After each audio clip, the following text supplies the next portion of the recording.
दुनिया भर में कृष्ण भक्ति से जुड़ने वाली संस्था है इस्कॉन। आपने सुना होगा ना, इस्कॉन के टेंपल में जा रहे हैं। पश्चिम बंगाल के नदिया जिले के मायापुर में दुनिया का सबसे बड़ा वैदिक मंदिर का निर्माण इस्कॉन करवा रहा है। करीब 28 लाख वर्ग मीटर में फैला यह मंदिर परिसर दुनिया का सबसे बड़ा मंदिर है। इसकी तस्वीरें आप देखिए, इसके एक एक डिटेल आपको बताऊंगा, लेकिन इतना बड़ा मंदिर, वैदिक मंदिर दुनिया में नहीं है। और इसकी तस्वीरें आप देखते जाएंगे तो हैरान रह जाएंगे। अब तक सबसे बड़े मंदिर के रूप में कंबोडिया के अंकोर वाट को जाना जाता है, जो करीब 16 लाख वर्ग मीटर में फैला हुआ है।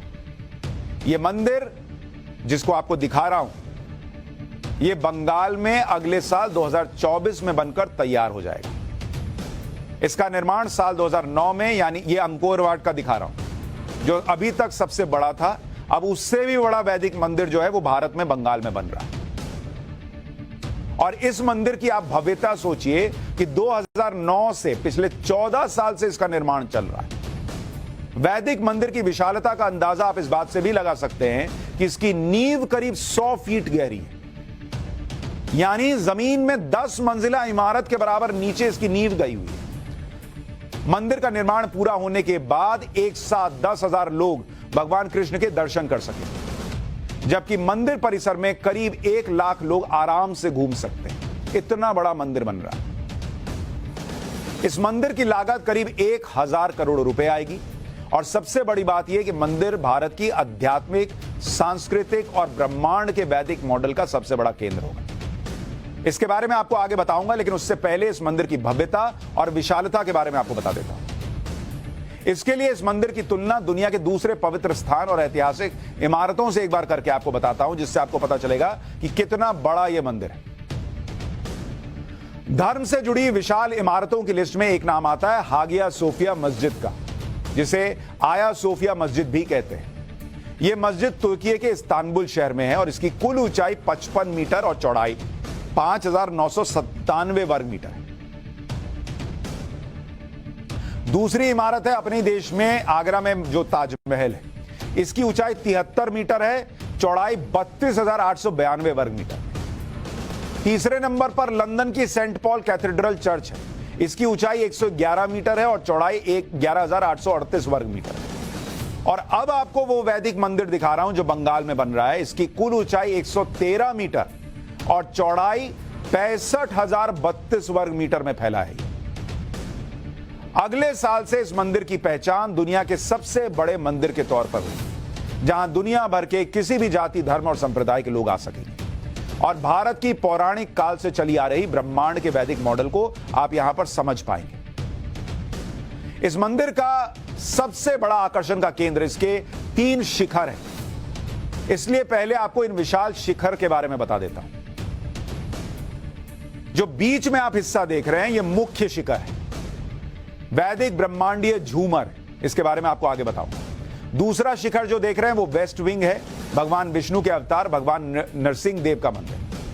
और तीसरा शिखर ईस्ट विंग के नीचे वैदिक तारामंडल बनाया जाएगा। जिस तरह आप स्पेस के बारे में जानने के लिए प्लेनेटेरियम में जाते हैं, ग्रह नक्षत्र दिखते हैं, ठीक उसी तरह आप वैदिक प्लेनेटेरियम में सनातन धर्म के बारे में जान पाएंगे। सभी लोक के वर्चुअल दर्शन कर सकें, उसके बारे में समझ सकें। और इन शिखरों पर आप देखिएगा सोने की परत चढ़ाई गई। 350 फीट ऊंचे इस मंदिर के शिखर तक पहुंचने के लिए 14 लिफ्ट लगाई गई हैं। 14 लिफ्ट। सोचिए कितना बड़ा मंदिर है। पहले आपको वैदिक झूमर का एक एनिमेशन वीडियो दिखाता हूं, जिसमें इस सृष्टि के निर्माण को लेकर बहुत सारी जानकारी दी जाएगी। यहां आकर यह समझ सकेंगे कि यह दुनिया किसने, कब और क्यों बनाई, दुनिया बनाने के पीछे का उद्देश्य क्या है। यह एनिमेशन वीडियो है जो वहां लोगों को दिखाया जाएगा। इस बात को वैदिक झूमर में दर्शाया जाएगा, इसलिए इस मंदिर को दुनिया का वैदिक मंदिर कहा जा रहा है। आमतौर पर यह बताया जाता है कि करोड़ों अरबों साल पहले खगोलीय घटना से ब्रह्मांड और पृथ्वी जैसे दूसरे ग्रहों की उत्पत्ति हुई, लेकिन सनातन धर्म और शास्त्रों के अनुसार इसके पीछे पूरा विज्ञान है, जिसके बारे में बहुत पहले वेदों में लिखा जा चुका है। लेकिन मॉडर्न युग के चक्कर में इस ज्ञान से दूरी बढ़ती चली गई, इसलिए आज इस बात को भी आपको समझना चाहिए। ऋग्वेद में एक श्लोक है, सप्त दिशो नाना सूर्या देवा आदित्य ये सप्त, यानी इसमें कहा गया है कि सप्त दिशो नाना सूर्या, यानी सूर्य अनेक है। यहां सप्त दिशो का मतलब है 7 सौर मंडल। लेकिन विज्ञान ने अभी तक एक ही सौर मंडल को ठीक से खोजा है और दूसरे सौर मंडल की खोज चल रही है, जबकि ऋग्वेद में 7 सौर मंडल का भी जिक्र है और कई और सूर्य है इसका भी जिक्र है। एक और श्लोक आपको ऋग्वेद से लिया गया, वो दिखाता हूं। शकमयम धूमम अराद अपश्यम विषुवता पर इनावरेण, यानी सूर्य के चारों और तरफ और दूर दूर तक शक्तिशाली गैस फैली हुई है। यहां गैस के लिए धूम शब्द का प्रयोग किया गया। सूर्य के चारों तरफ गैस है, इसकी पुष्टि सही तरह से 19वीं सदी में हो पाई थी, जबकि ऋग्वेद में यह कब का लिखा हुआ है।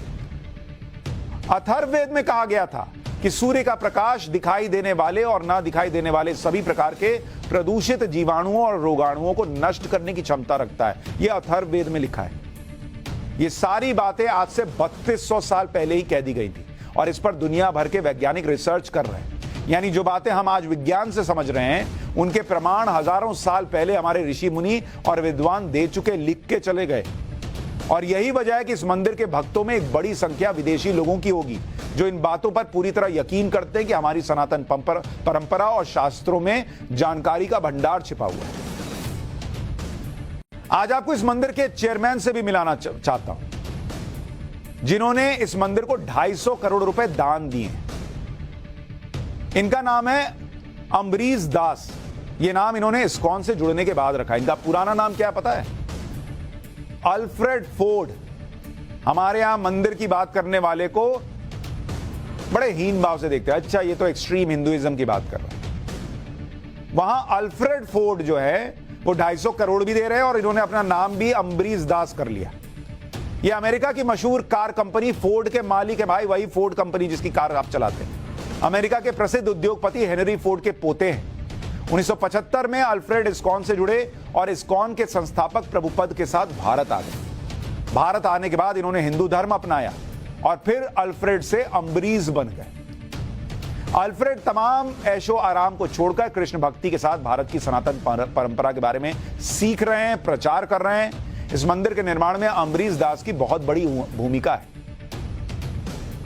लेकिन हमारे यहां कोई अगर हिंदू धर्म की बात करे, आजकल तो जो हिंदुत्व है उसको तो टेररिज्म से भी जोड़ने का प्रचलन चल रहा है। लेकिन यहां बड़े बड़े विदेशी आकर हिंदू धर्म को अपना रहे हैं और इतना बड़ा बड़ा मंदिर बन रहा है।